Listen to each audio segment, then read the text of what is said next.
Boa tarde, meu povo, boa tarde. Boa tarde, vocês que estão aqui na sala, presencialmente.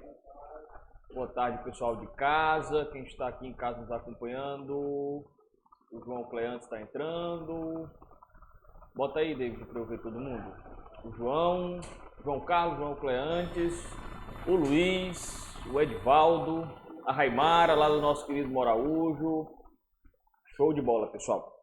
Galera, vamos dar continuidade aqui ao nosso estudo do Estatuto. Estou gostando de ver aí os comentários de vocês sobre a oração do artigo 7º. Essa é a pegada mesmo, certo? Tem que ler todo santo dia o artigo 7º. Tem que ler o Estatuto, porque é decoreba e as questões sobre o Estatuto não são questões de raciocínio profundo. São questões realmente decorebas mesmo. Ele vai dar uma situação concreta e vai perguntar sobre algo relacionado ou aos contratos de honorários, ou às prerrogativas, às infrações e sanções disciplinares, às incompatibilidades, esses temas principais que a gente vai ver. E só dando uma recapitulada, nós já estudamos até o momento toda a parte que envolve prerrogativas, concluímos na aula passada as infrações e sanções disciplinares, vimos lá como é que funciona a censura, a suspensão e a exclusão, tá certo? Hoje a gente vai só concluir as questões referentes a infrações e sanções, que ficou pendente da aula anterior, e vamos começar honorários advocatícios, que é outro tema também muito recorrente, tá certo? Até porque é um dos temas mais gostosos de se trabalhar, que é o que vai satisfazer vocês no futuro, financeiramente, né? Então, tem muitas nuances, é um tema legal de se trabalhar, por quê? Porque são questões muito práticas mesmo, então é até mais fácil de memorizar, tá certo? É um tema bem leve. Vamos lá? Hoje, sábado pela manhã, tem que combinar com o Alex de também ter uma alimentação no sábado pela manhã, porque só tem pizza na sexta-feira à noite, aí não dá. Um doce, um brownie, né? Um brownie. Muito bem, muito bem. Alex, brownie, tá certo? E aí vocês que estão em casa, comecem a vir no presencial também, quando puder, porque aí vocês vão comer também, viu? O pessoal do presencial tem um diferencial, eles comem mais do que vocês, né? Então, certo? Tem um pessoal aqui que é bom de boca, eu fico admirado, assim. Eu olho assim, como é que pode, né? Mas é assim mesmo. Tem gente que tem esse benefício, né? Tem outros que já não pode, né? Se eu comer um pouquinho mais, tropeço na dieta.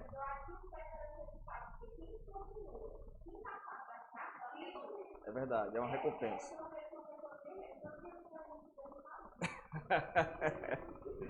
Vamos lá, pessoal, então, tá bom?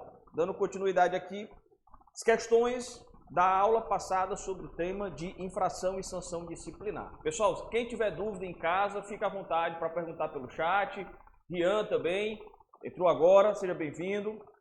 Quem tiver dúvida, pergunta pelo chat ou liga o áudio, tá bom? Para perguntar, tá certo? Vamos lá.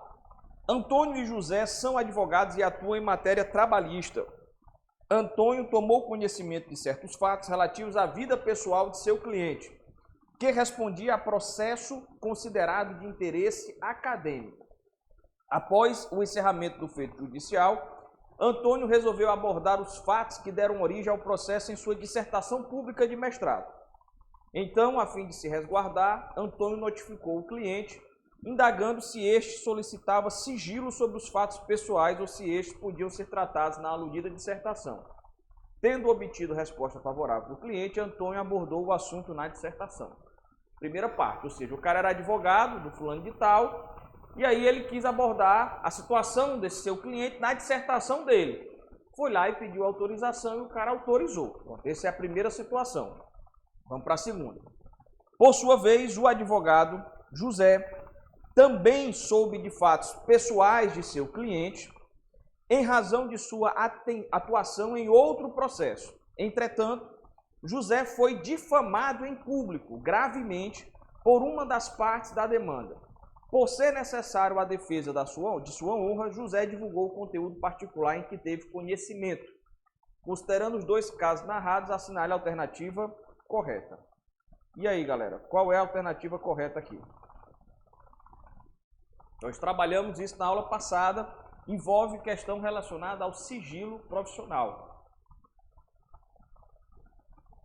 Foi que nós trabalhamos sobre o sigilo. O sigilo aqui é uma questão que mistura um bocadinho de temática para tentar confundir você. Fala sobre a autorização do cliente, aí você pode confundir com a história do advogado ser testemunha, e aí o artigo diz que se tiver autorização ele pode, né, e tudo. Mas qual é o detalhe? Nós temos a prerrogativa de que o advogado pode se negar a testemunhar, certo? Mesmo que ele tenha autorização do cliente. Só que eu destaquei para vocês que a autorização do cliente não é um salvo-conduto para ele quebrar o sigilo, porque ele não pode quebrar o sigilo sob pena de infração ética. Ele só pode quebrar o sigilo se envolver fato relacionado à vida, à honra, à vida ou de interesse dele. Somente nesses fatos, certo? Então, o primeiro caso, o Antônio que quebrou o sigilo porque queria falar do cliente na dissertação. Mesmo que o cliente autorize, está errado. Não é uma das hipóteses de exceção de quebra de sigilo. O segundo caso de José, sim, está correto. Por quê? Porque José foi difamado gravemente, então era um fato relacionado à sua honra e ele precisava esclarecer. E aí ele pôde quebrar o sigilo com o cliente, certo? Antônio infringiu o disposto no Código de Ética, violando o dever de sigilo profissional. Por outro lado, José não cometeu infração ética, já que o dever de sigilo cede na situação descrita, item A, tá certo? Então, muito importante, aqui, ó, veja que é uma questão que misturou infração e prerrogativa, né? Não foi só uma ou outra. Vamos lá. Segunda. Jailton, advogado, após 10 anos de exercício da advocacia, passou a apresentar comportamentos incomuns.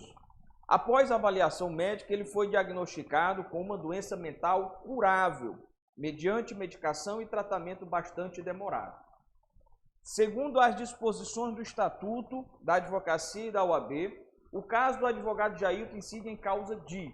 Aqui é uma questão que tenta confundir uma situação que é de licença com situações de incompatibilidade, de impedimento ou das penalidades das infrações disciplinares. O que é que o cara tem aqui? Ele tem uma doença mental curável, que ele precisa fazer um tratamento. Beleza. Então, não é suspensão, porque suspensão é penalidade. Não é caso de cancelamento. Cancelamento não é uma penalidade. Cancelamento, se ele estiver incompatível, por exemplo, de forma definitiva, a OAB é cancelada. Com a exclusão, é uma consequência, obviamente, o cancelamento, embora ele possa se reabilitar depois. O impedimento é a proibição parcial para o exercício da advocacia, então não é o caso, é a hipótese de licença, em que ele pode pedir a licença quando, professor? Por um motivo justificado. Por exemplo, tem muitos professores que, por não advogarem, para não ficar pagando a anuidade, pedem licença. Então ele faz lá a justificativa, dizendo que não está atuando, porque está só no magistério, e pede licença. Doença também é motivo para solicitar licença. Impedimento parcial também é motivo para solicitar licença, certo? Então, por isso aqui o item correto é o item D. Próxima questão. Júlio Silva, né, sofreu sanção de censura por infração disciplinar não resultante da prática de crime. Então, quando as questões, pessoal, vierem aqui com muita gente, como vai ser o caso dessa, vai grifando aqui os nomes das pessoas para a gente não se confundir, certo? Pega lá um rascunhozinho do lado da prova e vai escrevendo, tá bom? Júlio Silva sofreu sanção de censura que não era resultante da prática de crime. Tatiana sofreu sanção de suspensão por infração disciplinar também não resultante da prática de crime. Rodrigo sofreu sanção de suspensão por infração disciplinar resultante da prática de crime ao qual foi condenado. Então, tenho 3 pessoas aqui, o Rodrigo, a Tatiana e o Júlio, todos sofreram sanções disciplinares, os 2 primeiros por fatos diferentes, nada relacionado a crime, e Rodrigo por um fato relacionado a um crime que ele foi condenado. Beleza?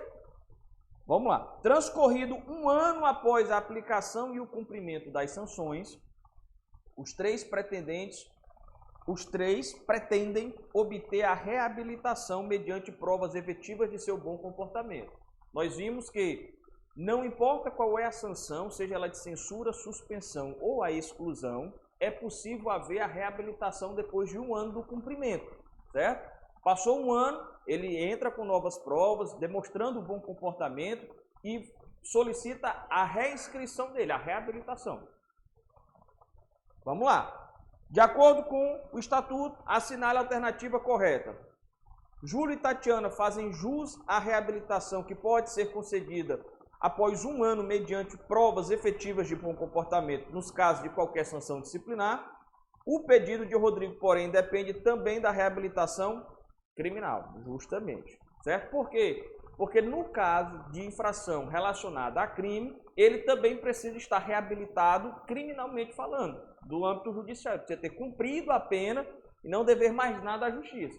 Aí ele passa esse 1 ano junto com o reabilitação criminal e entra com as provas lá na OAB para poder solicitar, tá certo? Tranquilo? Então, item A, item correto.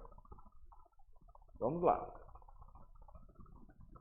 Quarta questão. Carlos praticou infração disciplinar oficialmente constatada em 9 de fevereiro de 2020. Também, pessoal, aí, ó, de 2010, perdão. Quando tiver datas, também vão grifando as datas, porque para não confundir aqui como eu fiz agora. Isso é um teste, certo? Saber se você estava atento, voltando do almoço, né? Em 11 de abril de 2013, foi instaurado processo disciplinar para apuração da infração. E Carlos foi notificado em 15 de novembro também de 2013, do mesmo ano, certo? Em 20 de fevereiro de 2015, o processo ficou pendente para julgamento e só veio a ocorrer em 1º de março de 2018. Aqui é uma questão que vai trabalhar as histórias da prescrição punitiva e da prescrição intercorrente, se o processo ficar parado. Qual é o detalhe? A regra é que as prescrições em tudo que envolve o estatuto sejam de 5 anos. O que é que acontece? A prescrição para a OAB fazer a punição é 5 anos da constatação do fato, do conhecimento do fato, certo? A prescrição para que o cliente cobre prestação de contas para você também é 5 anos. A prescrição para que você cobre do cliente os honorários também é 5 anos. Então, 5 anos é a regra. Você já sabe que falou em prescrição, utiliza 5 anos. Beleza. A prescrição intercorrente do processo disciplinar, se ele ficar parado, é de 3 anos. Se ele ficar parado sem movimentação por 3 anos, o processo prescreve e tem que ser buscada a responsabilidade do servidor, do funcionário que deu causa a essa prescrição intercorrente. Pronto. Então, o que é que eu tenho aqui? Vamos ver por etapa. No dia 9 de fevereiro foi constatado oficialmente o fato. A OAB iniciou o processo disciplinar em abril de 2013. Então está dentro do prazo, porque são 5 anos, foi praticamente em 3 aqui. Então beleza, não prescreveu nesse primeiro momento. E aí ele foi notificado ainda em 2013 para apresentar a defesa. Tudo bem até agora. Em 2015, de 2013 para 2015, passou 2 anos, então também não teve prescrição. Em 2015, fevereiro de 2015, o processo ficou pendente de julgamento e só foi movimentado de novo quando? Março de 2018, quando já havia passado o quê? 3 anos. Então houve prescrição aí intercorrente, certo? Item A, está prescrito tendo visto o decurso de mais de 3 anos entre a constatação oficial e a falta de instauração do processo disciplinar? Não. Está prescrito tendo em vista o decurso de mais de 6 meses? Não tem nada a ver, 6 meses. Está prescrito tendo em vista o decurso de mais de 3 anos de paralisação para aguardar julgamento? Pronto, letra C. Certo? Tranquilo? Bem simples, dentro do que a gente viu. Para fechar, vamos lá. O advogado Aureliano foi contratado por alguns herdeiros de José Arcádio. O nome bonito, né? O pessoal inventa um nome assim maravilhoso. Para representá-los em inventário judicial. Após 10 anos, dá-se o trânsito em julgado da sentença que julgou a partilha, ocasião em que os clientes, aqui os 10 anos, em que os clientes solicitam a Aureliano que apresente as contas dos valores que deles recebeu durante o período, referente às custas e outras despesas processuais. Todavia, por não desejar perder tempo com a elaboração do documento, Aureliano, que até então possuía conduta profissional irretocável, deixa de oferecer as contas requeridas. Aureliano cometeu infração disciplinar sujeitando-se à sanção de suspensão.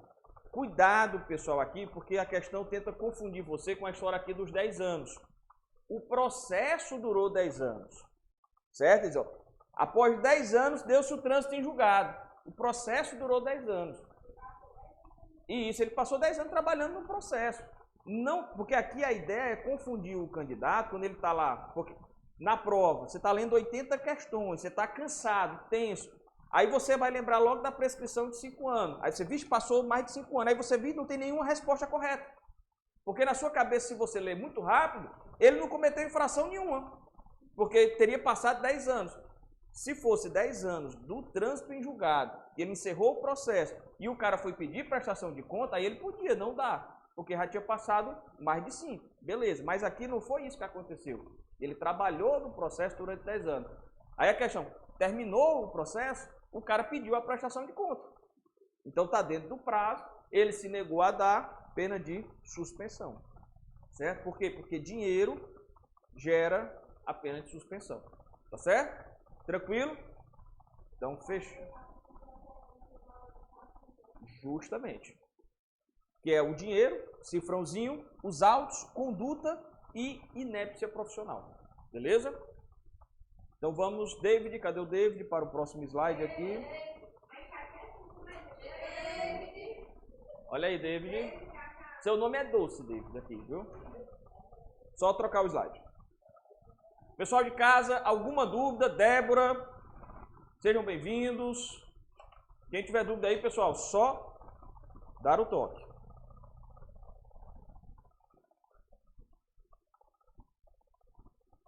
Agora nós vamos falar dos honorários. Começar a recebê-los, né, pessoal?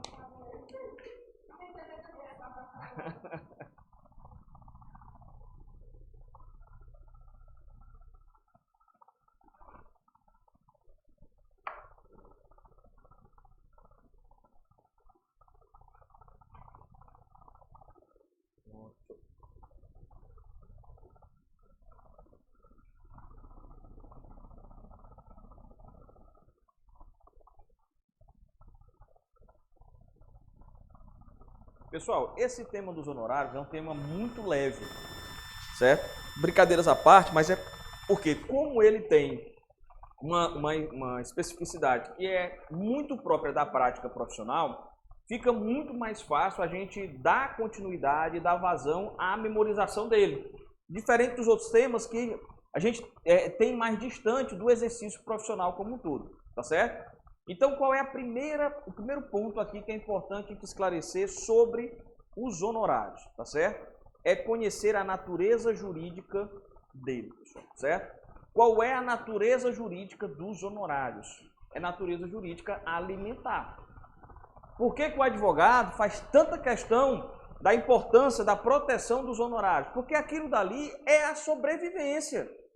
Da mesma forma que o magistrado, o promotor, os demais servidores públicos recebem o seu subsídio e aquilo é protegido como natureza alimentar, que garante a sobrevivência, o advogado tem a sua sobrevivência garantida a partir de quê?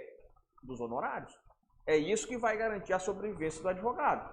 Então, por isso é que ele recebe essa importância, a condição de natureza jurídica de verba alimentar. E, portanto, vai ter prioridades. Antes disso, já estava em súmula vinculante, já era entendimento jurisprudencial, mas hoje também está descrito no próprio CPC, lá no parágrafo 14 do artigo 85, tá certo? Foi equiparado aos créditos oriundos da legislação trabalhista, que aí passa a ter preferência em tudo quanto é de processo, e a súmula 47, vinculante do STF, diz de forma muito clara: os honorários advocatícios incluídos na condenação ou destacados do montante principal devido ao credor consubstanciam verba de natureza alimentar, cuja satisfação ocorrerá com a expedição de precatório ou requisição de pequeno valor, RPV, uma palavrinha mágica que vocês vão escutar bastante, observada a ordem especial restrita aos créditos dessa natureza, tá certo? Honorários de advogado ou sociedade de advogados são impenhoráveis porque são verba de natureza alimentar, tá certo? Então daí a importância desse contexto. E aí eles estão elencados aqui no Estatuto a partir do artigo 22, com algumas ramificações lá no Código de Ética também, que a gente vai fazendo aqui essa ponte, tá bom? Novamente, pessoal de casa, dúvidas podem se manifestar, tá bom? Sábado, uma hora dessa, depois do almoço, 1h30, eu espero que ninguém esteja em casa assistindo a aula da rede, né? Porque aí é crueldade eu disputar com a rede, principalmente nesse clima, certo? Então, por favor, quem estiver deitado aí, na cama, na rede, se levante, dê 3 pulinhos, lave o rosto e volte e sente na mesa da sala, tá bom?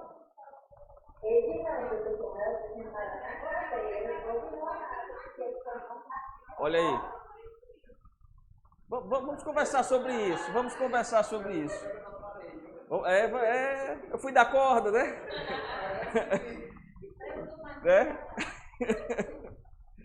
Vamos lá. Pessoal, quais são os tipos de honorários, tá certo? Quais são os tipos de honorários? Nós temos aí sucumbenciais, é uma modalidade dos honorários. Os convencionados, que são os honorários contratuais. E os honorários arbitrados judicialmente. Professor, por que os honorários assistenciais estão em asteriscozinho? Os honorários assistenciais, pessoal, foi algo novo, né? Foi acrescentado depois da elaboração do Estatuto, foi modificado e acrescentado para atender uma demanda específica.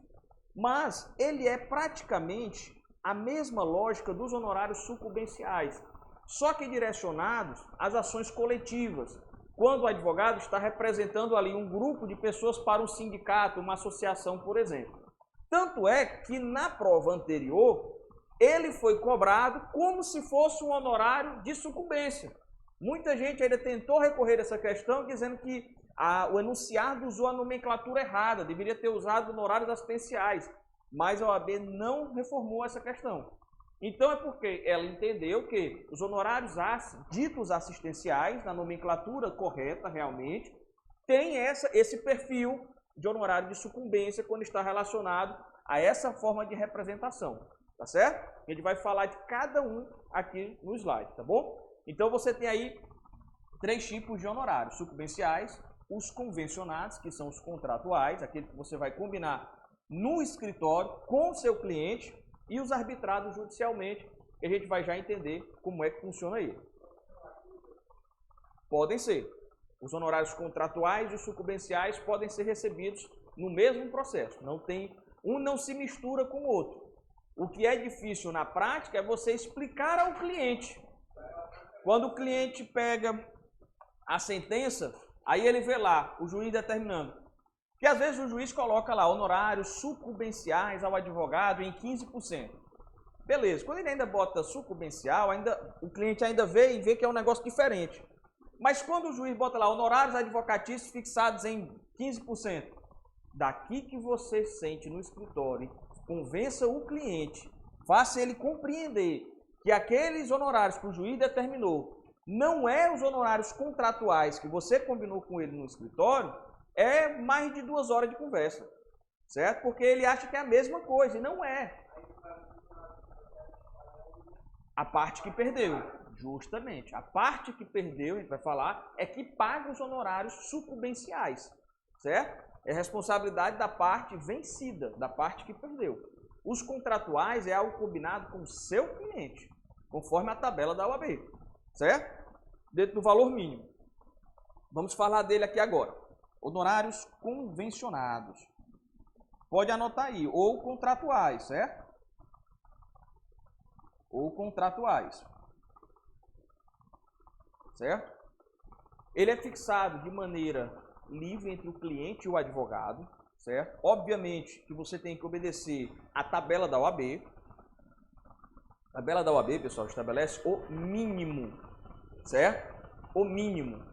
Ai, professor, mas na prática o pessoal cobra um pouco menos do que a tabela, porque às vezes a tabela não corresponde a uma regionalidade ali do interior, alguma coisa desse sentido. Na prática isso pode acontecer, mas para fins de prova, certo? Para fins de prova, aviltamento corresponde ao valor de honorários fixado abaixo do valor da tabela, certo? Porque o código expressamente diz que o valor mínimo a ser cobrado, pessoal, tá bom? É o valor da tabela. Abaixo disso vai configurar o quê? Aviltamento de honorários. Que o aviltamento é infração ética disciplinar punida com censura. O advogado que cobra lá o valor abaixo da tabela que vai ser considerado aviltamento, ele pode responder um processo disciplinar, certo? Aí depende de estado para estado. Cada seccional, cada OAB faz a sua tabela de honorários. Então, o valor da tabela de honorários do Ceará não é a mesma coisa do valor da tabela dos advogados de São Paulo, por exemplo. Que cada um tem obedecendo justamente a sua peculiaridade, a sua regionalidade, certo? E esse valor, pessoal, é calculado em unidade advocatícia. A gente chama de UAD, certo? Na tabela lá não vem dizendo assim, mandado de segurança, R$5.000. Não. No mandado de segurança, 90 UADs, por exemplo. Certo? Vem dessa forma. Aí cada uma UAD tem um valor específico. Se eu não estiver enganado, a da tabela mais atualizada, acho que está R$93 cada UAD, se eu não estiver enganado, certo? Aqui no Ceará. Então você vai calcular, fazer a multiplicação. Dependendo da ação, aí ela vai especificando por tema. Ações cíveis, aí tem lá um catatal de ações cíveis. Ações previdenciárias, a área constitucional, criminal, aí vem dizendo quais são. Aí você vai lá na tabela e olha. É interessante, professor, isso? É por quê? Porque é um dos poucos atividades profissionais que você já tem um parâmetro de quanto você vai cobrar. Isso é suficiente para você gerir depois o seu escritório, saber o preço do seu serviço? Não, não é. Porque você tem que saber calcular depois quanto é o custo daquele processo que dura 2 anos no seu escritório, levando em consideração telefone, secretária, aluguel, equipamento, seu tempo. Você tem que saber quanto custa sua hora de trabalho. Se você vai levar 6 horas, 5 horas para fazer uma petição, quanto é cada hora do trabalho seu? Certo? Isso é um tema para uma outra aula, certo? Mas aqui já é uma ajuda muito boa, por quê? Porque você já tem um valor prefixado, médio, que você vai compreender para poder cobrar. Certo? Você não vai partir do zero, quanto é que eu cobro? Não sei. Não tenho ideia de quanto é que cobra. Não, você tem uma ideia já, porque a OAB já te passou esses valores, certo? E você tem que obedecer, aqui do ponto de vista da nossa prova, por quê? Porque senão você vai ter o quê? Aviltamento de honorários, tá certo? Professor, como é que eu faço isso com o cliente? Eu tenho que botar no contrato, por escrito esse contrato, posso fazer um contrato de boca. Você pode fazer o contrato de uma maneira geral, qualquer contrato, ele pode ser verbal ou escrito. O contrato de honorários também. O que é que o estatuto estabelece? Que preferencialmente, não é obrigatório, ele seja por escrito. Por quê, professor? Porque se depois houver divergência entre o valor dos honorários, você tem como provar ao juiz que o que você pactuou com o seu cliente foi o valor X, né? E para não acontecer, quando o cliente chega no seu escritório, você é o salvador da pátria dele, né? Ele bota todas as fichas e esperanças em você. Ele chega e diz, doutor, eu pago o que você quiser para resolver o meu problema. Depois que você resolve o problema dele, qualquer pessoa podia resolver. Qualquer pessoa podia, doutor, mas foi fácil demais, né? Nem demorou, né? Qualquer pessoa podia resolver o problema dele. Não foi só uma petiçãozinha, né? Foi só uma folha, 2. É só que para fazer aquelas 2 folhas, você precisou passar 5 anos na faculdade, né? Então, você tem que valorizar o seu trabalho, certo? Você pagou um cursinho, você quebrou cabeça para poder passar no diabo dessa prova. Então, não foi um negócio tão simples assim, certo? Então, coloque por escrito. Evite esse tipo de discussão e problema. Professor, mas é a minha mãe. Eu estou advogando para o meu pai. Bote por escrito. Esses é que você tem que botar mesmo, certo? Por quê? Porque eles vão lhe perturbar mais do que qualquer outro cliente. Quando você advoga para a família, todo dia eles vão ligar para você para saber se teve alguma movimentação. Eles vão se cadastrar no push do processo. Eles vão receber a movimentação primeiro do que você. Doutor, meu processo foi movimentado, né? Aí você nem recebeu ainda a intimação, porque eu puxo a movimentação interna da vara, certo? Então, fique precavido em relação a isso e faça contrato por escrito, tá certo? É a preferência. Se a prova mencionar que é obrigatório, não é obrigatório, certo? É a preferência. O contrato não existe em forma especial, mas ele tem que conter alguns elementos mínimos, como o objeto, o que é que você vai fazer, certo? Isso é importantíssimo, pessoal, porque senão, se você deixar muito abrangente, o cliente vai achar que você vai atuar em todos os aspectos do processo. Os honorários, como é que ele vai, quanto é que ele vai cobrar, como é que ele vai pagar, forma de pagamento, tudo direitinho. O que você vai atuar para ele? Realização de defesa no processo X, até o primeiro grau, até a sentença transitada em julgado. Se não está no contrato, se você pactuou no contrato até onde era a extensão do seu patrocínio, aí ele vai ter que lhe contratar para um novo serviço. Tem que limitar. Por quê? Porque se você não limitar, se você colocar lá, atuação na defesa para o fulano de tal, no processo X, aí meu amigo, é tudo, até o STF. Aí você vai cobrar um valor que não é condizente com a extensão do seu trabalho. Então você vai ter que cobrar. Ou você já coloca lá, cobra o valor correspondente para que você atue do primeiro grau até todos os graus de recurso, por exemplo, certo? Eu não costumo fazer isso. Eu coloco somente a nível de primeiro grau. Ou se o cliente vai me contratar para uma diligência, eu coloco lá, elaboração da resposta à acusação. Até aqui, ponto. Então o que é que eu vou fazer? Só a resposta à acusação. Se ele quiser me... É outro... Justamente. Mas você pode também no contrato, pactuando os valores. Já deixa previsto no contrato que na instância de primeiro grau até o trânsito em julgado vai o valor X. Se houver necessidade de recurso, ele tem que acrescer mais tanto do valor. Você pode pactuar isso também, certo? O importante, pessoal, é que esteja bem definido o contrato. É um contrato como outro qualquer. Então, principalmente porque é um contrato advocatício, você tem que estar atento a essas peculiaridades. Detalhe, não aplica-se Código de Defesa do Consumidor a contrato advocatício, certo? Não é relação de consumo, certo? É uma relação civil, uma relação contratual, tá bom? Alguém de casa queria perguntar? Não, né?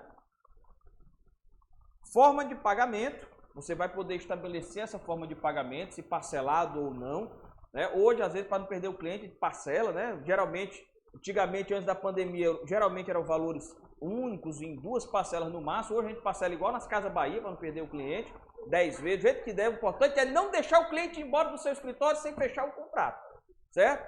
Facilite. E você pode parcelar, pessoal, no cartão de crédito. Hoje tem essa facilidade. O que você não pode utilizar é duplicata e tal aqui, que a gente vai ver mais na frente. Mas cartão de crédito você pode. Você faz a pessoa jurídica do seu escritório, abre a conta no banco, solicita a maquininha, o cara vai lá, passa no cartão, não tem problema. Parcela aí tantas vezes, não tem? Não passa no cartão, não tem mistério. O importante é não perder o cliente, certo? É não perder o cliente. Vamos lá. E por isso, pessoal, só abrindo uma janelinha, que você, depois que passar na prova do AB, faça um curso sobre técnicas de venda. Você vai ser advogado, mas você vai ser um vendedor. Você vende serviço. Você não vende produto, você vende serviço. Então você precisa saber vender o seu serviço. Se você não souber vender, você não vai convencer o seu cliente, porque ele sempre vai achar o seu serviço caro. Então você tem que saber vender para ele o seu serviço, para ele sair do escritório de contrato fechado, certo? E aí tem vários gatilhos mentais e tudo que você utiliza para facilitar a conversão da venda, né, do seu serviço. Beleza até aqui, pessoal? Tranquilo? Pessoal de casa, hoje eu estou achando muito morto. O pessoal não falou ainda, só deram boa tarde aqui no chat. Estou sentindo falta do povo de casa, eu acho que estão deitados na rede. Pessoal, bora acordar. Viu? Olha, ninguém falou ainda, ó, né? Pronto, agora sim. Pronto. Pessoal, dúvidas? Podem perguntar, tá bom? Rapaz, essa câmera aqui não me favorece, viu? Cadê o David? A minha barba fica mais branca do que ela já é. Mas vamos lá. Seguindo, pessoal. Valor dos honorários convencionados, pessoal. Como eu já mencionei, o valor mínimo é o valor da tabela da seccional, que vai mudar de estado para estado, tá bom? Se houver aviltamento, ou seja, censura, como eu já destaquei, é cobrar abaixo do valor da tabela, é cobrar um valor irrisório de honorários, certo? Às vezes o cliente faz isso, ele sai pescando nos escritórios, né? Sabe, doutor, fulano estava ali, fez um mandado de segurança por R$500. Esse porra é pra lá, né? Tá R$500, até eu vou contratar ele, né? 500 conto, certo? E aí tem todo um contexto que você precisa, né? Como eu estava falando, saber convencer o seu cliente. Pois é. Pessoal, eu já recebi, quando vocês começam, só abrindo outra janelinha, quando vocês começarem a advogar, vocês vão ser contactados naturalmente, porque os escritórios grandes fazem isso de propósito. Escritórios da capital, escritórios de São Paulo, que advogam para essas grandes empresas, que têm audiência de consumidor no Brasil todinho. Eles pegam as OABs mais novas, que sabem que vai ter a tendência de querer ter um trabalho logo, aí oferece para você fazer uma audiência a R$50. Ainda levando um preposto, certo? Eu digo que eu já recebi proposta desse tipo quando eu comecei a advogar, entendeu?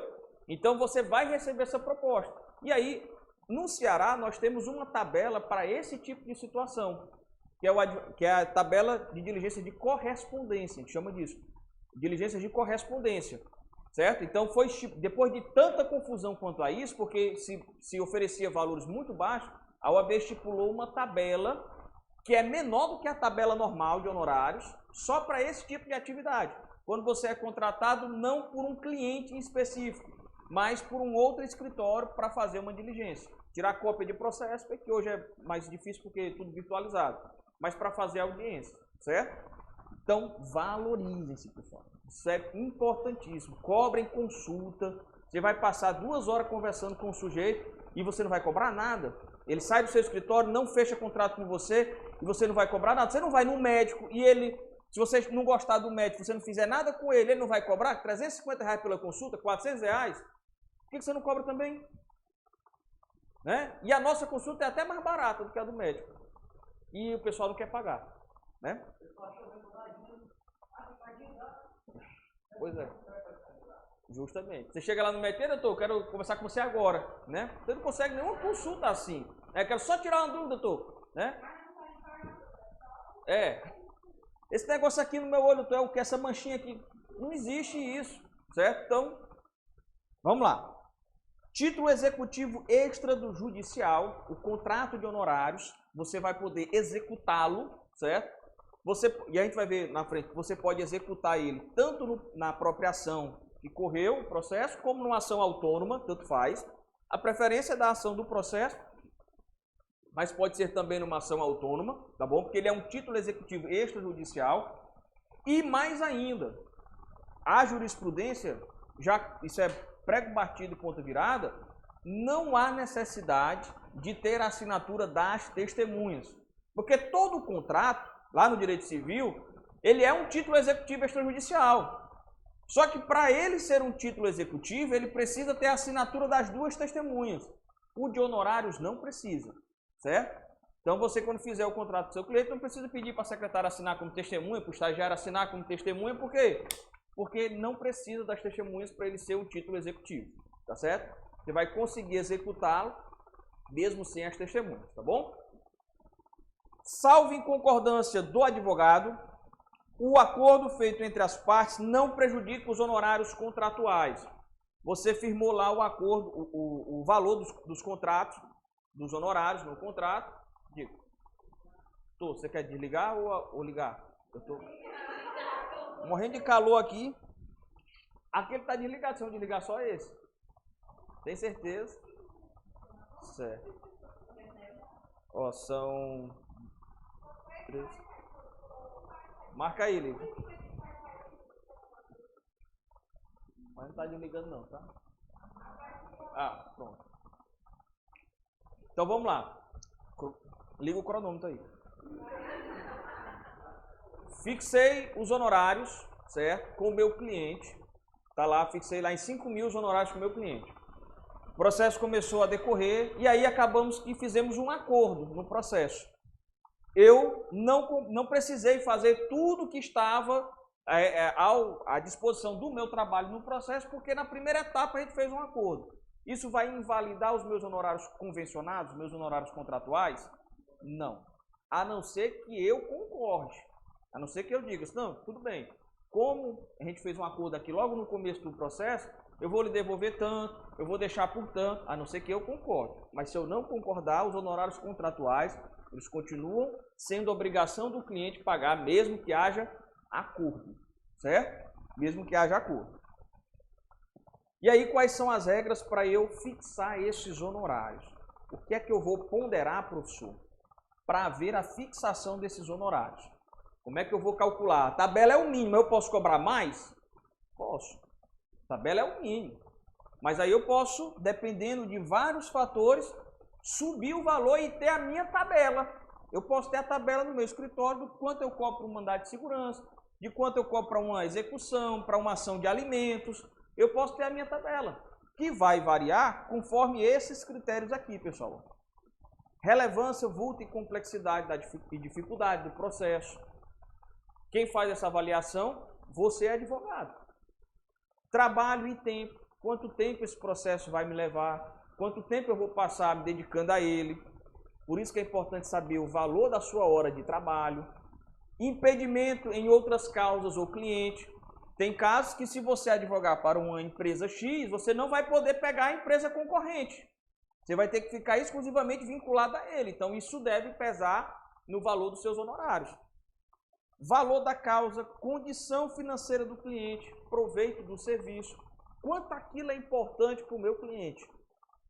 O que é que vai impactar se aquela causa que ele me contratou der certo? É um cliente eventual ou é um cliente constante? Você vai ver que tem cliente no seu escritório que você devia dar um cartãozinho de fidelidade a ele, porque ele tem problema quase todo mês. Tem cliente que tem problema quase todo mês. Chega para você com uma demanda e daqui a pouco, doutor, aconteceu isso comigo, no outro mês do mesmo jeito. Esse é o melhor cliente que tem, porque ele sempre vai ficar voltando. Você vai cobrar sempre para ele do mesmo jeito? Você vai fazer de repente um preço diferenciado para ele, baixar um pouco mais. Por quê? Porque ele é um cliente comum no seu escritório.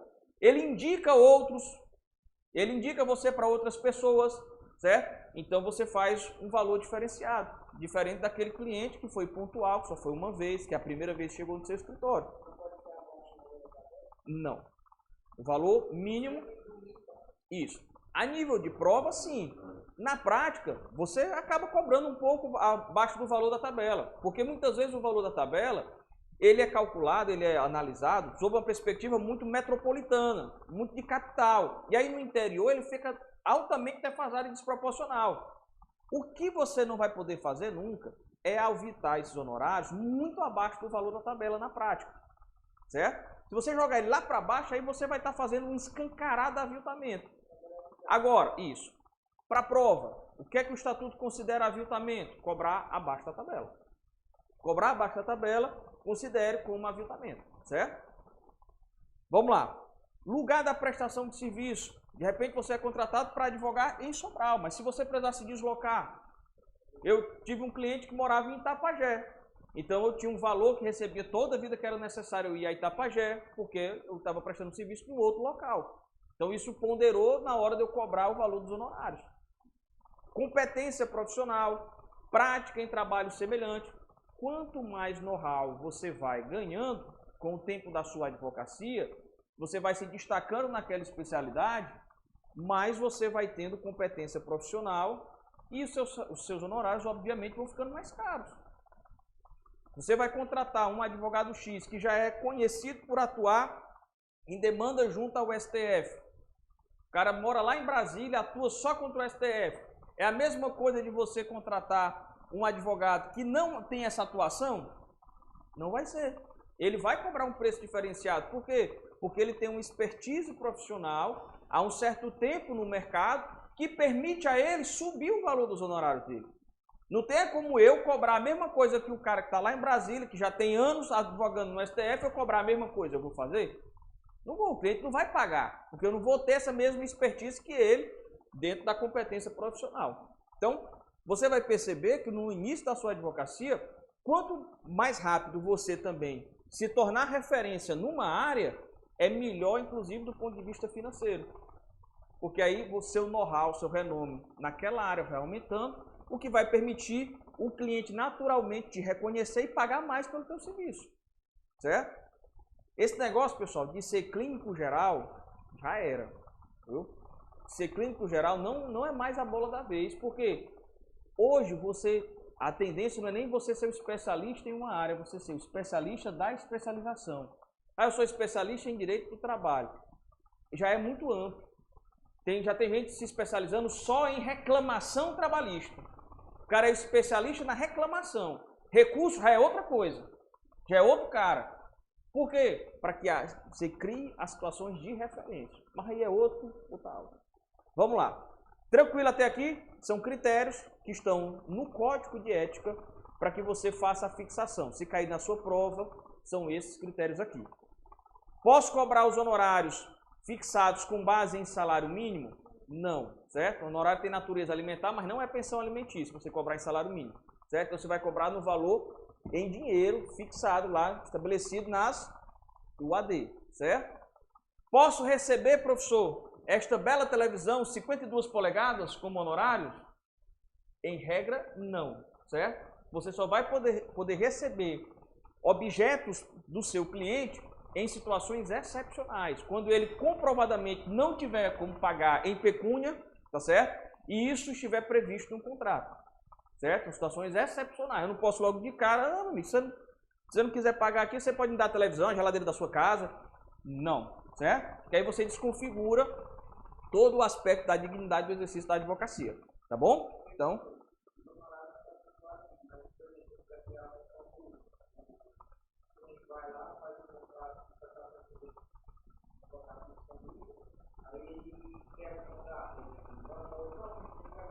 você fixa também o valor em pecúnia da multa ou em porcentagem. Não. Salário mínimo não. Você vai fixar, não pode. Você vai fixar... Tem, mas não pode. Essa é a questão, entendeu?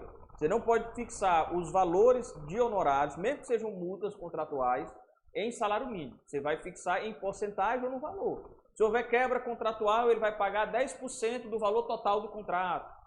Ele vai pagar R$1.000 de multa. Você vai fixar dessa forma. Mas em salário mínimo, não. Súmula 201 do STF. Do STJ, aliás. 5 minutos passados. Como é que está nosso cronômetro aí? 2 minutos, né? Tá certo. Eu gosto de vocês, é por isso que vai ficar desligado mais um pedacinho. Elivelto, David, o Elivelto está ingressando aqui, David. David? Chame aí, pessoal, David. Deu certo? Tá, deu certo, né? Beleza, beleza. É porque ainda está aqui com... Ah, agora atualizou. Porque estava ainda como ingressando. Vamos lá. Contratação de serviços auxiliares, custas e emolumentos. Outra coisa que tem que estar muito clara no contrato de vocês, pessoal. Por quê? Isso aconteceu comigo. Primeiros processos, o cliente pobre na forma da lei, nem lembrei de custo, né? O cliente era pobre na forma da lei, dava entrada pedindo justiça gratuita. Só que um dia apareceu um cliente que não era pobre na forma da lei. Quando eu fiz o contrato com ele, não botei isso, nada de custo e tal. Eu estava fazendo a petição que fui protocolar e me lembrei, vixe, tem as custas. Ele não é pobre na forma da lei. E agora? Vou ter que ligar para ele de novo e explicar que além do que ele me pagou nos honorários convencionados, ainda tem que tirar aqui um boleto de R$200 de custa para ele pagar. Eu fiquei sem saber como fazer isso. E se eu pagar, eu posso cobrar ele depois? Vamos lá. A preferência aqui, pessoal, é que você disponha disso no contrato, certo? Que você coloque lá a obrigação de que custas, emolumentos, serviços auxiliares, se você precisar contratar um detetive, se você precisar contratar um perito para fazer uma análise lá, um parecer do seu processo, quem é que vai pagar isso? É importante que você disponha no contrato como é que vai se dar esse pagamento. Mas se eu não colocar, professor, quem vai pagar, presumidamente, é o cliente, certo? É o cliente, é uma obrigação do cliente, está previsto aqui no estatuto. E se eu antecipar esse pagamento, eu não vou incomodar o cara agora não, mas eu vou pagar logo e depois eu reembolso esse valor. É possível? É. eu posso, na hora que eu for prestar contas, eu posso reter esse valor, certo?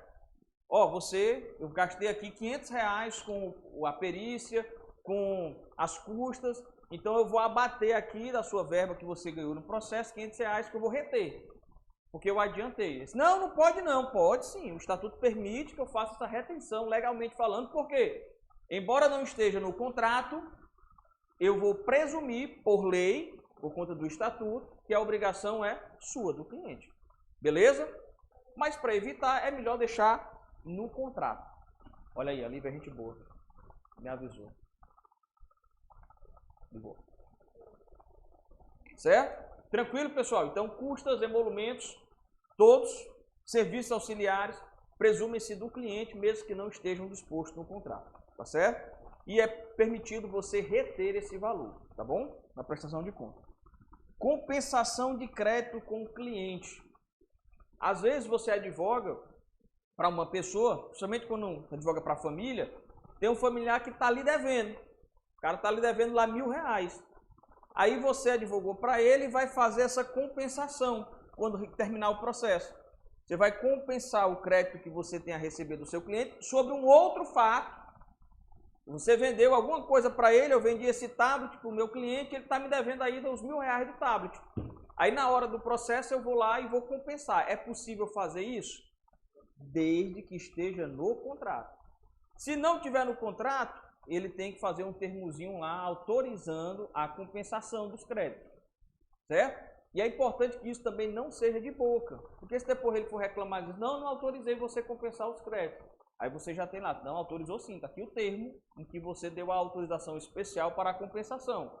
Não estava no contrato inicialmente, mas depois você concordou, tá certo? Então, importantíssimo esse aspecto aqui também. Exceção às regras anteriores, pessoal. E aí a exceção, inclusive, a questão dos honorários fixados com base na tabela, tá bom? Vamos lá. Você vai advogar para outro advogado em processo oriundo de ato ou omissão profissional. Está aqui eu e o fulano de tal também é meu colega advogado. E aí ele está sendo processado por um ato profissional. Eu vou advogar para ele. Eu posso cobrar menos do que a tabela? Posso. Eu posso nem cobrar? Posso. Por quê? Porque é uma exceção. Eu posso, para o meu colega advogado, cobrar abaixo da tabela ou não cobrar, certo? É uma exceção, tá certo? E outro caso é a advocacia pro bono. Vamos lá falar um pouquinho aqui da advocacia pro bono, vez ou outra ela cai na prova. O que é a advocacia pro bono, professor? É você advogar gratuitamente. Quem aqui já assistiu Suits? Quem já assistiu algum seriado jurídico, você vai ver que os escritórios americanos, vez ou outra, eles falam de demandas gratuitas em que eles advogam. E quando eles falam disso, eles falam como uma forma de fazer publicidade, certo? Por quê? Porque lá a publicidade é escancarada para o escritório de advocacia. Eles podem ter outdoor e tal, entendeu? Lá não tem regras específicas como tem aqui para publicidade. Lá eles podem fazer publicidade igual um comércio normal, não tem critérios. Aí o que acontece? Aqui, a nossa advocacia pro bono, ela é permitida de maneira excepcional e sigilosa. Eu não posso fazer divulgação da minha advocacia pro bono para fins de publicidade. Não pode dizer assim, meu escritório exerce a advocacia pro bono para a ONG X. E aí eu divulgo isso na revista, no rádio. Posso fazer isso? Não posso, tá certo? Se eu fizer a advocacia pro bono, seja para uma pessoa física ou uma pessoa jurídica que não tenha condição de arcar com os honorários, uma associação, uma ONG, uma entidade sem finalidade lucrativa ou uma pessoa que não tenha condição, eu não posso fazer publicidade sobre isso. E não pode ser algo rotineiro, certo? Tem que ser algo excepcional. Também não pode ter o quê? Finalidade político-partidária, certo? Eu não posso advogar gratuitamente com a finalidade de ter vinculação, ganhos políticos, partidários. Não posso também, tá certo?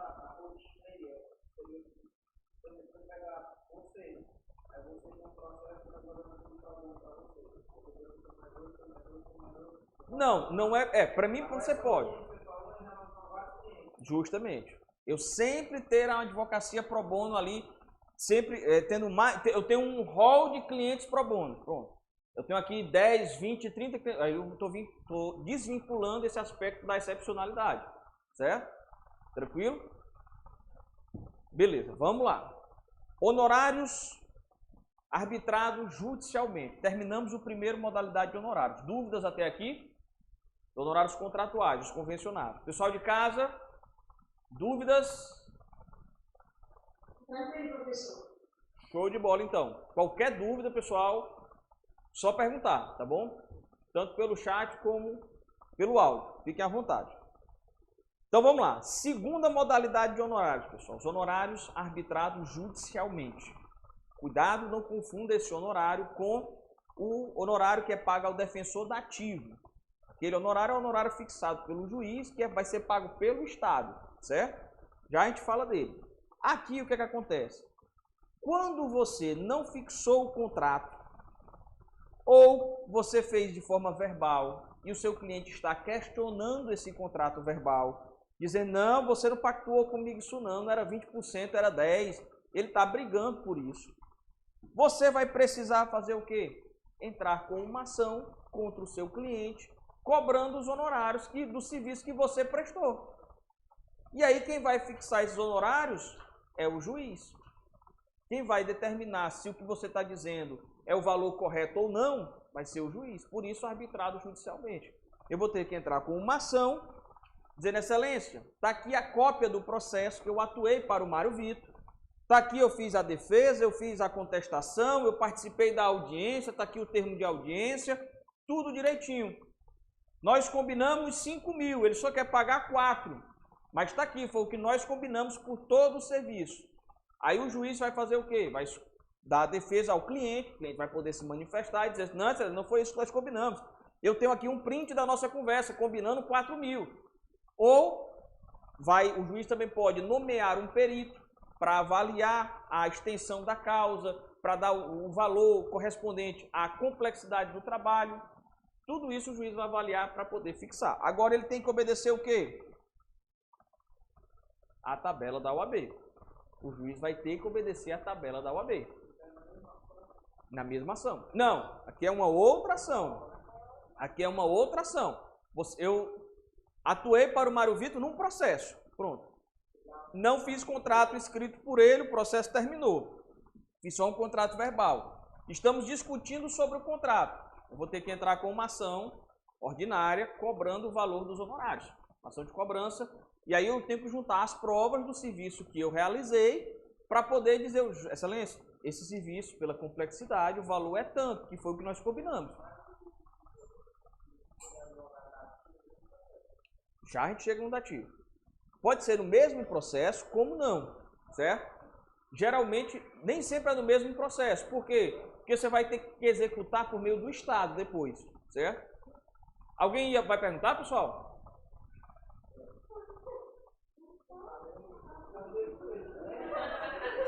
Isso é bom, é amanhã, no almoço de domingo. Esse bichinho berrando, bem assadinho esse carneirinho, viu? Eu também.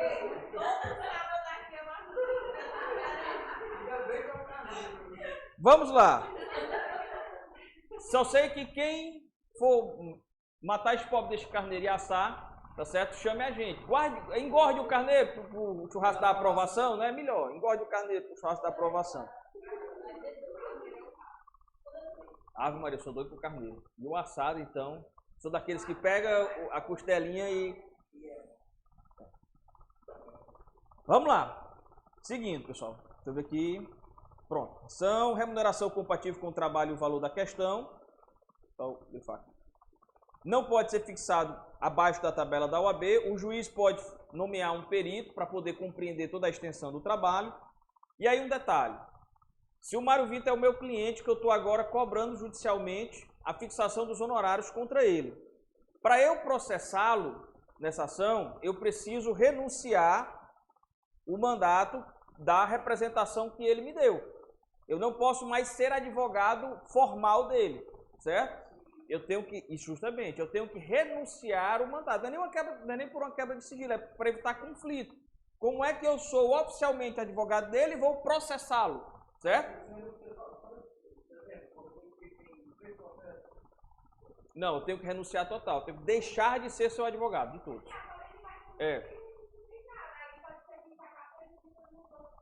Eu tenho que renunciar obrigatoriamente, porque eu gero conflito de interesse. Agora eu estou lhe processando. Então, eu tenho que renunciar ao mandato de representação de você em qualquer processo. Não é só no que você está me devendo, por exemplo. Certo? Vamos lá. Honorários de sucumbência, pessoal. Então, fechamos duas modalidades. Vamos para o de sucumbência. Na sucumbência, pessoal, você vai ter os honorários que vão ser fixados pelo juiz também. Só que aí não é uma discussão aqui de pagamento de honorário. É porque você tem a parte perdedora, por força de lei, a obrigatoriedade de pagar honorários para quem venceu o processo, certo? Não se mistura com os honorários contratuais. O que eu cobrei lá do meu cliente, ele vai me pagar do mesmo jeito e o juiz vai fixar uma porcentagem com base no valor da causa, com base num ganho que foi oriundo daquela ação, uma porcentagem de honorários sucumbenciais, que quem vai me pagar é a parte que perdeu, certo? É a parte que perdeu que vai me pagar. O juiz vai fixar lá, condeno a parte vencida a pagar de indenização por dano moral R$10.000 e fixo como honorários sucumbenciais 10% do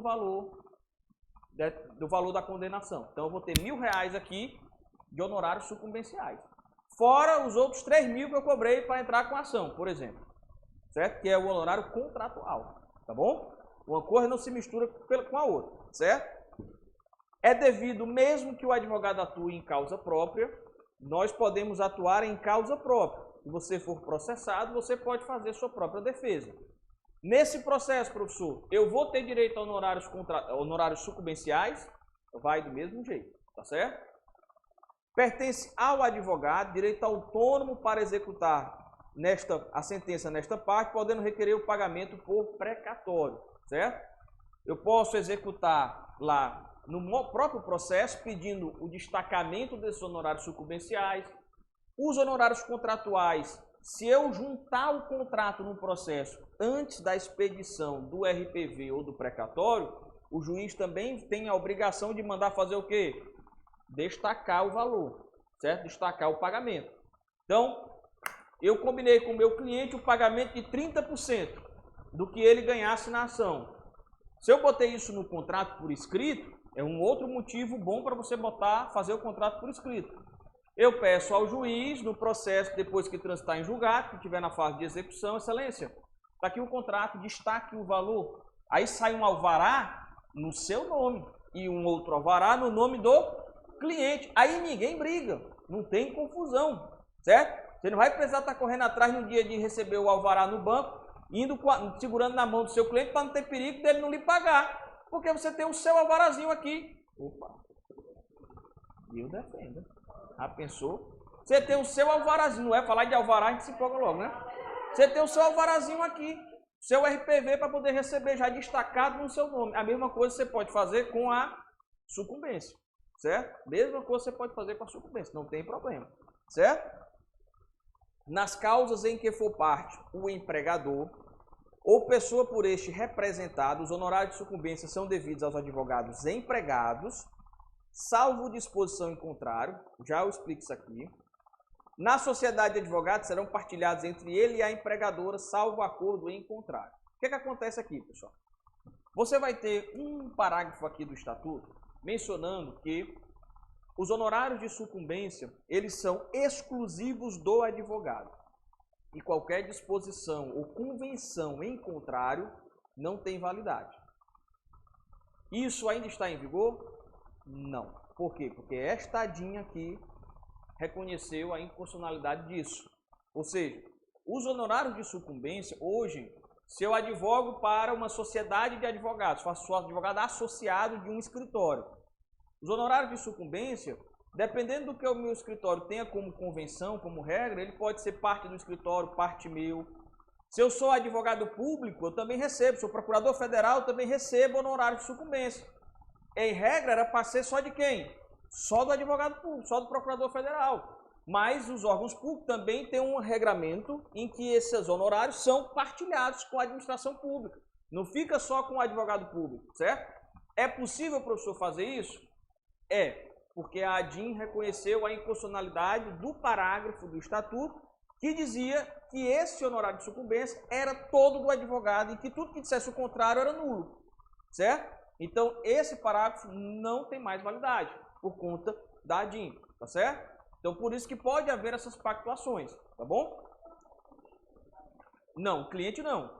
Quando você atua para um empregador, para um escritório de advocacia, para a administração pública, aí eu posso partilhar diferente. Mas quando você atua para um cliente, pessoa física, o cliente não recebe. Os honorários de sucumbência são seus, certo? Parágrafo 3º, pessoal, do artigo 24, dizia assim, ó. É nula qualquer disposição, cláusula, regulamento ou convenção individual ou coletiva que retire do advogado o direito ao recebimento dos honorários de sucumbência. Foi esse parágrafo 3º que o STF considerou inconstitucional. Por quê? Porque senão as regras da administração pública que querem partilhar os honorários de sucumbência seriam nulas. Se eu sou advogado de um escritório de advocacia como associado, parte da sucumbência vai para o escritório hoje, certo? Seria nula por conta da força desse parágrafo, mas o STF, como considerou inconstitucional, ele não tem mais validade. Agora, a sucumbência, obviamente, entre você e o seu cliente, pessoa física, seu cliente nem vê essa sucumbência. O que é difícil, que eu falei no começo, é só você fazer ele entender que sucumbência é diferente de honorários convencionados, honorários contratuais. Beleza? Tá tendo uma rave em algum canto. Ah, é o negócio do CrossFit, né? Tá certo. Vamos lá. Honorários sucumbenciais na justiça civil, certo? 10 a 20%, certo? Do valor da causa, do ganho financeiro, certo? O juiz vai fixar com base nos critérios que estão lá no CPC, tá certo? Só que os sucumbenciais na justiça trabalhista não são 10 a 20%, são 5 a 15%. Então, atenção a isso aqui, viu, pessoal? Essa porcentagem, tá bom? Justiça civil, a justiça em geral é 10 a 20%, tá bom? Na justiça trabalhista, esse valor é de 5 a 15%, os honorários sucumbenciais, tá bom?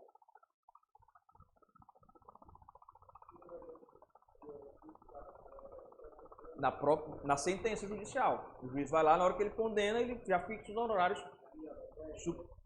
Corresponde a 10% do valor da causa, 10% do valor da condenação. Ele já fixa logo na hora lá.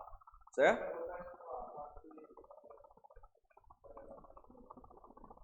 Destacado o valor? Pode sim.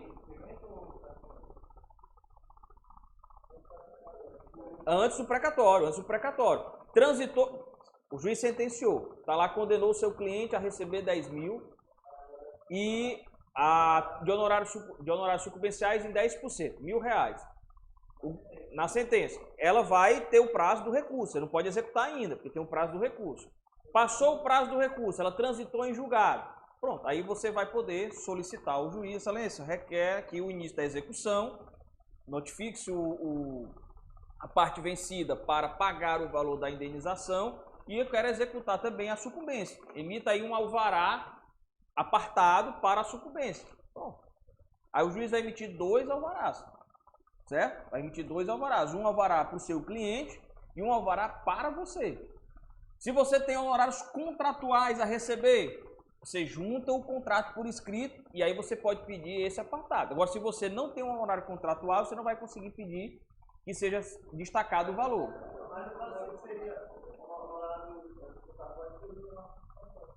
Não, você pode entrar com a ação de cobrança também. Se o cliente não lhe pagar, você pode entrar com a ação autônoma também. Mas se você quiser, no próprio processo, fazer a execução dos seus honorários contratuais, é só juntar o contrato.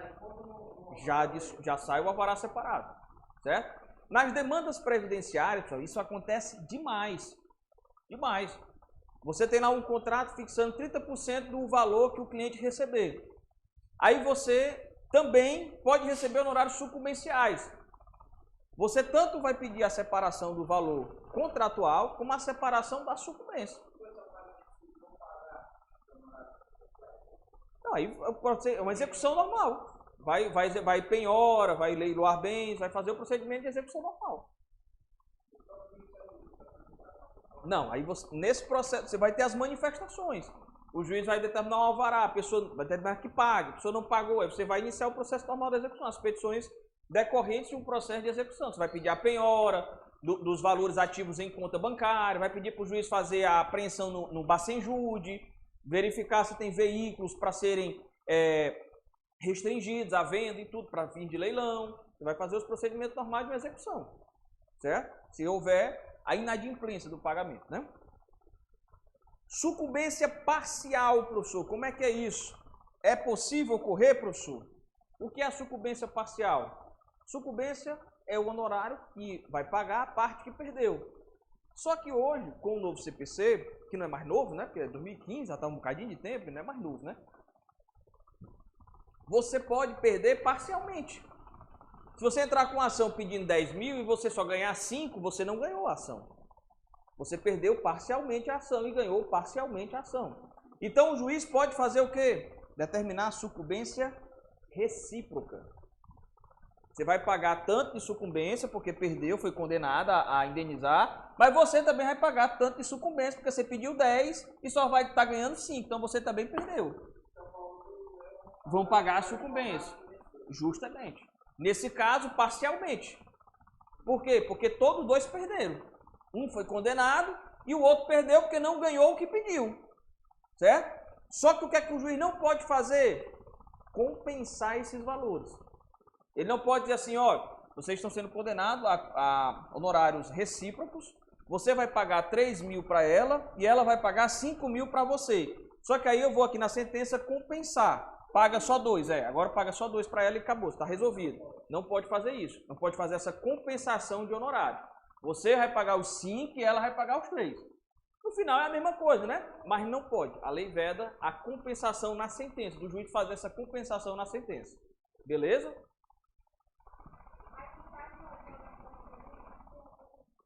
Só recebe parcial.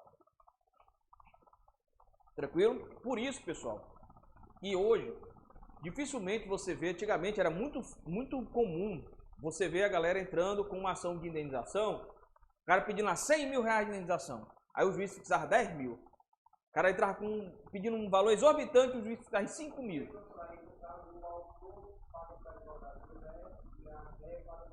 Justamente. Não. Aqui, se houver sucumbência recíproca, como eu mencionei, os dois vão receber, na sua proporcionalidade. Isso. A questão é que, pessoal, antes do CPC 2015, se eu entrasse com uma ação pedindo 100 mil reais de indenização e ganhasse 10, para todos os efeitos, quem foi que ganhou a ação? Eu ganhei a ação, porque eu ganhei alguma coisa, certo? Só que depois do CPC 2015, se eu entrar pedindo 100 e só receber 10, eu perdi também. É isso aqui que essa sucumbência está mencionando. Eu também perdi. Eu perdi parcialmente o processo. Você perdeu o processo porque teve que pagar uma indenização de 10 mil, mas você também venceu porque você não foi condenado a 100, como eu pedi, certo? Então você vai ter uma sucumbência parcial e eu vou ter uma sucumbência parcial também porque eu pedi 100 e só ganhei 10. Aí o que é que o pessoal, por conta disso, a galera ficou mais prudente. Eu não vou por qualquer coisa pedir aqui 100 mil reais. Eu vou tentar fazer um cálculo prudente com a realidade. Para quê? Para que essa diferença fique pouca daquilo que o juiz efetivamente vai condenar. Aí eu estudo qual é a média de condenação daquele tribunal, qual é a média de condenação daquele juiz, porque aí eu cobro dentro do que ele pede. Aí eu evito uma sucumbência parcial, certo? E eu vou conseguir aquilo que realmente eu estou pedindo.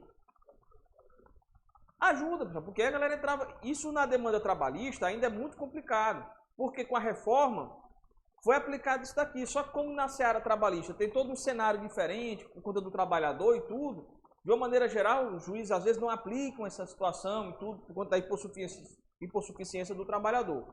Mas também, em tese, existe lá. Tranquilo até aqui, meu povo? fechamos honorários sucumbenciais. Já eu volto a falar dele de novo, porque tem outras regrinhas aqui, tá certo?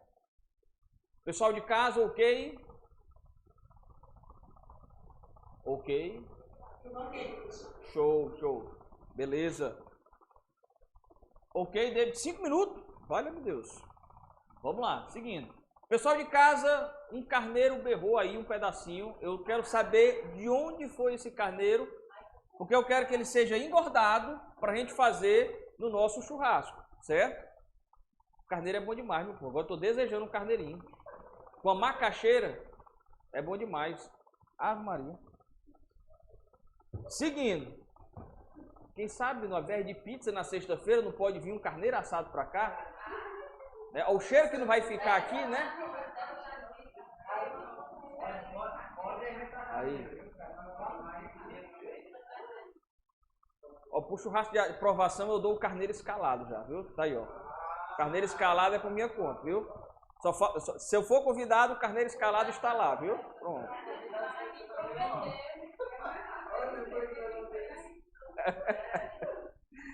Vamos lá, pessoal. Nós temos 5 minutinhos ainda. Honorários assistenciais, pessoal, ó.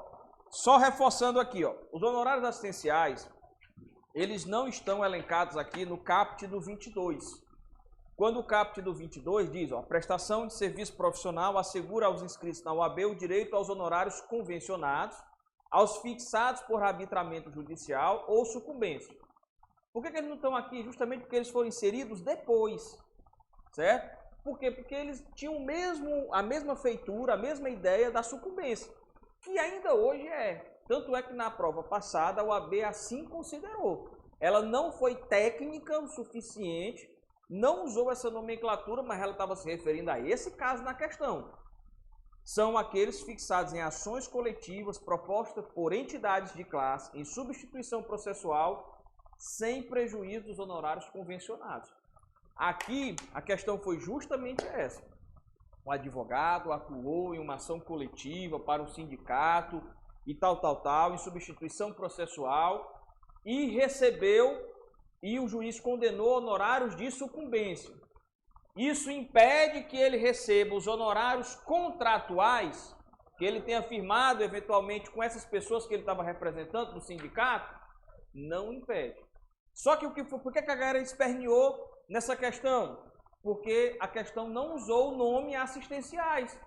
A questão usou todo esse textozinho aqui, ó, ação coletiva por entidade de classe em substituição processual, e usou o nome sucumbência. Então, se cair dessa forma, não se assuste. Vai poder estar tanto sucumbência como honorário assistencial. Porque essa foi a interpretação que a OAB nos deu. Ela entende que o honorário assistencial tem a mesma roupagem da sucumbência. Tá certo? Então, eu posso acumular a assistência com o honorário convencionado, com o honorário contratual. Tá certo? Beleza. Honorários de sucumbência. Aqui é aquela cláusula que eu falei que foi declarada inconstitucional pelo STF. Então, já trabalhamos isso. Aqui, só reforçando, é possível o recebimento dos honorários contratuais convencionados junto com os sucumbenciais. Esse parágrafo aqui, eu tinha mencionado que, quando o estatuto foi feito, ele primou para que a sucumbência fosse exclusiva do advogado. Exclusiva do advogado como? Independentemente dele trabalhar empregado para um escritório de advocacia, independentemente dele ser um advogado público, um procurador, por exemplo, procurador do município, ele recebe honorário de sucumbência? Recebe. Só que não fica toda a sucumbência só para ele, como o estatuto queria que fosse. O estatuto queria que a sucumbência do procurador, do advogado público, fosse exclusivamente dele. Só que as administrações públicas fazem o quê? Um termozinho, uma convenção, uma regrinha estabelecendo isso. Não é só no município não, é estado, é união. Faz uma regrinha dizendo o quê? Parte do honorário sucumbencial é do procurador, parte é da administração pública. Por esse dispositivo, isso é o quê? Nulo. Só que aí, isso foi questionado no STF, e o STF entendeu que isso era inconstitucional. Então, o honorário sucumbencial do advogado empregado do escritório ou do advogado público pode sim ser repartido, pode sim ser objeto de acordo junto com a instituição que ele está vinculado, não tem problema, certo? Tranquilo? O cliente aqui não vai ver nem a cor desse honorário sucumbencial, certo? Mas se eu tiver vinculado aqui à administração pública, a um escritório, esse honorário não vai ser exclusivamente meu, via de regra. A não ser que a regra da administração pública seja essa. A regra do escritório que você trabalha seja esse. Não, os honorários sucumbenciais é seu. O escritório não pega em nada, certo? Se o acordo for esse, beleza. Bom? Tranquilo? Então, seguindo. Aqui, só que a gente também, foi a primeira pergunta até, se eu podia receber contratuais e sucumbenciais no mesmo processo, posso, não tem nenhum problema, certo? Não, porque o assistencial, ele é o sucumbencial, só que é um tipo de causa diferente, ações coletivas, né? Então é como se ele fosse o sucumbencial. O juiz só vai chamar ele de um nome diferente. Os honorários de sucumbência, por decorrerem principalmente do exercício da advocacia e só acidentalmente da relação de emprego, não integram o salário ou remuneração, não podendo ser considerados para efeitos trabalhistas ou previdenciários. O Mário Vitor é contratado do meu escritório, advogado, carteira assinada lá do meu escritório. Eu posso considerar que naquele mês ele está contratado recebendo R$5.000 por mês. Só que teve um mês que ele recebeu de sucumbência R$5.000. Eu posso abater esse valor? Senão eu vou pagar mais ele porque ele já recebeu uma sucumbência de 5.000. Isso vai incidir nas verbas trabalhistas, previdência? Posso? Não posso, certo? Porque o regimento geral está considerando como uma verba eventual. Então não conta para fins trabalhistas, não conta para compensação da remuneração, certo? Vamos lá. Aí aqui também só confirmando que o STF já decidiu, os honorários de sucumbência dos advogados empregados constitui fundo comum, cuja destinação é decidida pelos profissionais integrantes do serviço jurídico da empresa ou de seus representantes. Justamente aquilo que eu falei, sucumbência pode ser partilhada de comum acordo com a administração pública ou com a instituição. Pessoal, nós vamos fechar por aqui. Na próxima aula, próxima semana, vamos ter mais encontros. A gente continua aqui da cota litis, que é o contrato de risco, tá bom? Contrato de risco. Valeu, meu povo. Pessoal de casa, grande abraço. Até próximo final de semana.